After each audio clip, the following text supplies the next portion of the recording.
I want to take you back to Euro 2020 when this man predicted Turkey were going to be dark horses of the competition, which didn't quite work out for them. But hey, they had the World Cup to look forward to just 18 months later. They didn't qualify. Well, fast forward to Euro 2024 and wait, something doesn't feel right. No, we need to go all the way back to 2016.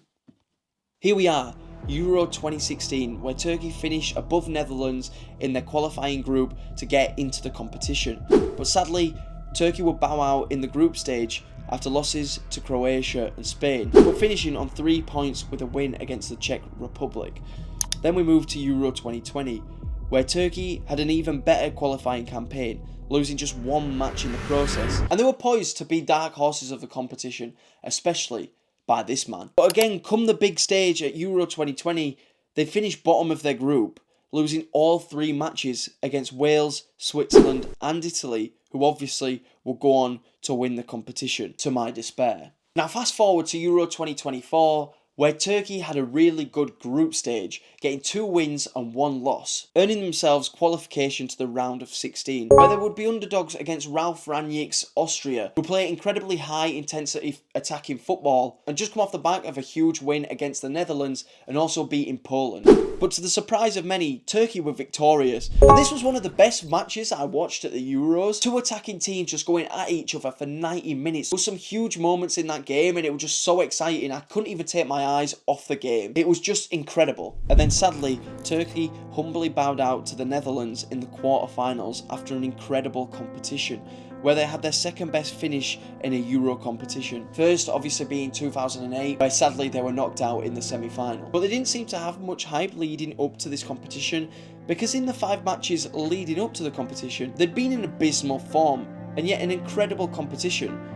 So what's changed? What changed for them to go from sadly being dismissed in the group stages of competitions and not even qualifying for World Cups, to shocking everybody and almost beating the Netherlands to get into the semi-final? Well, firstly, they appointed Vincenzo Montella, an Italian manager who loves to play possession-based football, heavily relying on attacking midfielders to contribute with goals and assists. And this time they had some real quality amongst the squad. But not only did they just have quality amongst the squad, they have some of the most hyped youngsters on the planet. I'm not going to sit here and act like I'm some sort of Turkish football fanatic and name you players from Fenerbahce's under-14s youth team. I'm going to talk about these 2 men. And first up is this man. Although he didn't even get a goal contribution at Euro 2024, Kenan Yildiz is a real hot prospect, playing 12 matches in Serie A this season, scoring 3 and assisting twice. And he scored 2 of those goals in the brilliant 4-4 draw with Inter Milan just last month. I watched the game, and when this kid came on, he was absolutely electric. Obviously I've watched him a couple of times, but he was so excited to watch in this game. He was just attacking and he wasn't scared, he was fearless.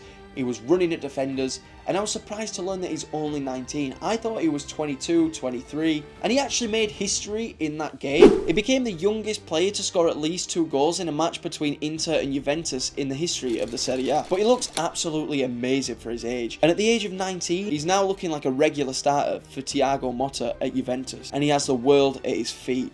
Who knows how far this kid can go in his career, and it's especially exciting for Turkish fans, having a youngster doing so well in Europe, playing off that left wing for such a huge Italian giant. And I'm sure he'll be a big part of taking Turkey deep into competitions in his career. Before I get on to our next player, make sure you smash that subscribe button.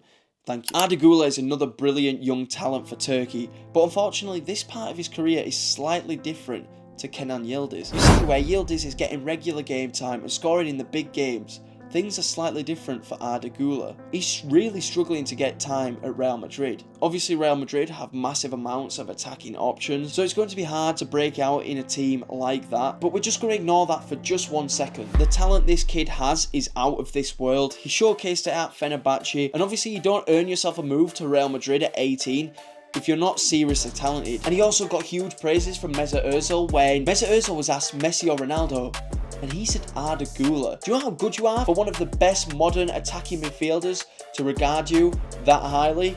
You've got some serious potential. He was incredible for his country at the Euros with some huge performances.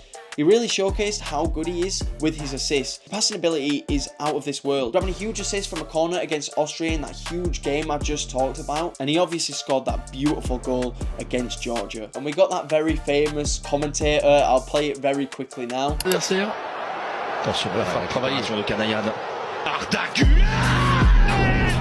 I mean, that's probably one of the best pieces of commentary I've ever heard. It's so satisfying to listen to. He has amazing distribution skills, and I think this was one of the biggest parts of him doing so well in this year's Euros, and I think he's restored faith in Turkish football fans. They have a real prodigy on their hands. Although Real Madrid seem reluctant to send him out on loan to get regular game time, I do believe this is exactly what he needs. To get regular game time, further prove he can control games like he already has and really show his quality on the pitch. And hopefully then he could get maybe a more consistent role in the Real Madrid team. But I do think a loan move would help him grow, help his ability. I always think it helps a young player to go out on loan, maybe play in the harder places, maybe where you're going to struggle more, where you're going to have to dig your heels in. I think it would help him learn more about his own game as well. And to think that Yildiz and Guler are only 19, it's so scary to think about. The thought of Yildiz off the left and Guler at the centre attacking mid or off the right, future of the attacking line looks insanely good for Turkey. And for the rest of the team as well. Kadioglu earned himself a move to Brighton after a great tournament. Still only 25, he does really well at fullback. I remember watching that game against Austria, I know I've spoken about it a few times.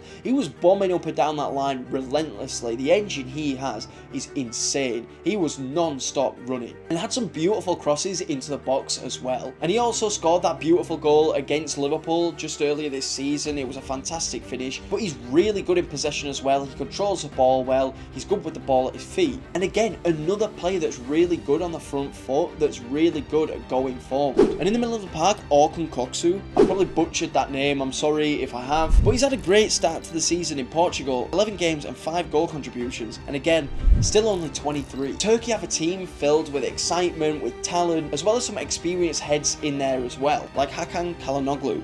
I mean, he's 30, but I'm sure he'll still be in the team for the World Cup in 2026, which really isn't too far away. Now, am I saying they're going to go on and win the World Cup? No, but I think they can continue to grow as a nation and a team, to be consistently doing well in major tournaments. And everyone knows how passionate Turkish fans are about their teams and especially about their nations.